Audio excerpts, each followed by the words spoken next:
1990, child prodigy Christopher Green is taking a test at a college, while his parents and sister Michelle watch. Afterwards, Michelle and Christopher walk together and discuss his future, with Michelle expressing confidence that her brother will change the world.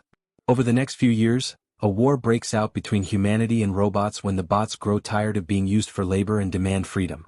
They began a rebellion led by former Planters mascot, Mr. Peanut. Center CEO Ethan Skate is in an interview with TV host Madeline Vance, discussing how his company's developments helped win the war. He created tech called Neurocasters, which linked the minds of users to specially built drones. This gave humanity an advantage and forced the bots into the exclusion zone, or the EX, after Mr. Peanut agreed to a treaty between robots and humans.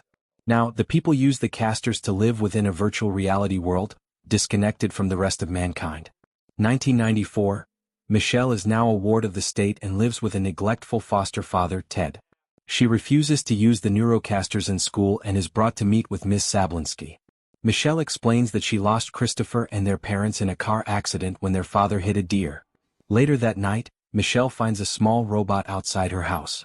It is called Cosmo, Alan Tudyk, modeled after the protagonist of Christopher's favorite cartoon, Kid Cosmo. Cosmo convinces Michelle that he was built and controlled by Christopher, who is still alive. Ted catches wind of Cosmo being there, so Michelle and Cosmo are forced to flee in Ted's car before he can contact the police. Michelle and Cosmo stop at a rest area, where he tries to communicate with her that he wants to break into the EX and to find Dr. Clark Amherst, the doctor that told Michelle that Christopher and their parents were dead, as he knows where Christopher's body is located. Inside the trunk of Ted's car, Michelle finds several boxes with an address for a good warehouse, New Tuyu in New Mexico, as most of the stuff from there comes from the EX. The duo drive to New Mexico and find a truck with the New Tuyu logo. They spot a former soldier named Keats making a deal with a guy named Wolf. When Keats is about to get ripped off, his robot sidekick Herman shocks Wolf's drone body. The two drive away, but not before Michelle and Cosmo stow away in the back. They are spotted by former Colonel Marshall Bradbury, also known as the Butcher of Schenectady. Keats and Herman drive back to their warehouse, which is stocked with goods from before the war. Michelle and Cosmo are spotted, and the four are soon found by Bradbury, who hates bots and takes pleasure in destroying them. He deflects Keats and Herman's attacks, and also prevents the four from escaping in Keats' mine cart. Before Bradbury can destroy Cosmo and Herman, Michelle drives a forklift into Bradbury's drone body, severing his connection and allowing them to get out as the place starts to come down. Keats has no choice but to help Michelle and Cosmo make it to the EX, now traveling in a bigger body of Herman's. At center, Skate uses a Neurocaster to project a simulation where he is having a peaceful dinner with his mother, whom he says was actually an abusive drunk in real life. He is approached by two of his scientists to tell him that the company's system is on the fritz because they are using Christopher's mind as a power source, and his consciousness has slipped through the firewall.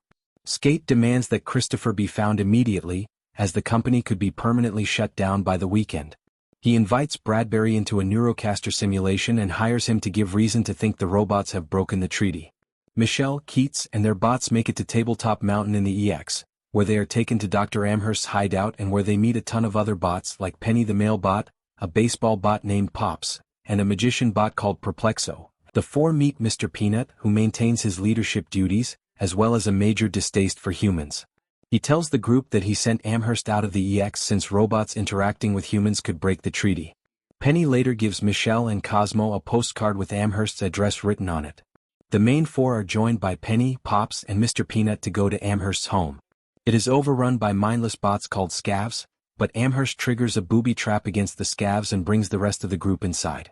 He sees Cosmo and explains to Michelle how Center linked Christopher's consciousness to its main power supply due to how incredibly intelligent he was, but his body is in a vegetative state at the company. Amherst has also made his own bot using his voice, Mr. PC. He uses Mr. PC to show Michelle the tests conducted on Christopher to link the Neurocasters to the drones. Amherst helped Christopher use his mind to escape Center. While Michelle is angry with what he did to her brother, Amherst expresses remorse for his actions. Bradbury arrives, accompanied by Skate's goons with their drones. Mr. Peanut tries to fight Bradbury, but he gets his hat ripped off the top of his head. Pops knocks some drones down by firing baseballs at it, but Skate shoots Amherst and takes Cosmo back to Center to link back to Christopher. Bradbury expresses disgust over how unnecessary it was for Skate to kill Amherst. Although the bots seem defeated, Michelle resolves to complete her mission and go to Seattle to Center's HQ and save Christopher. Mr. PC says he can help, but he tells Michelle that Christopher's mind and Center's systems are linked, meaning if one goes down the other goes down as well. Michelle understands and is joined by Keats and the other bots. The bots begin their assault on Center, with Herm occupying a 60-foot-tall body to knock down incoming drones. The bots battle the drones while Michelle tries to make her way inside. Bradbury defects to the bots' side after seeing that Skate is less human than they are, so he helps Mr. Peanut go find him inside the building. Meanwhile, Michelle finds the control room and enters the virtual realm to speak to Christopher.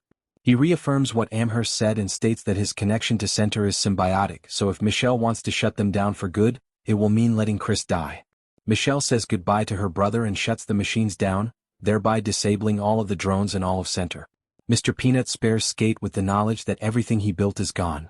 Herm's body is brought down, and Keats starts to mourn his friend, until a mini version walks out.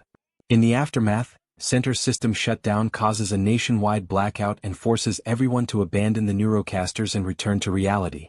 Skate is arrested, while Michelle makes a video broadcast to tell people how the Neurocasters ruined human connection for everyone, and how it is time to reconnect. Cosmo's body is dropped into a junkyard. However, he is seen rising up to his feet, indicating that perhaps not all of Christopher is gone.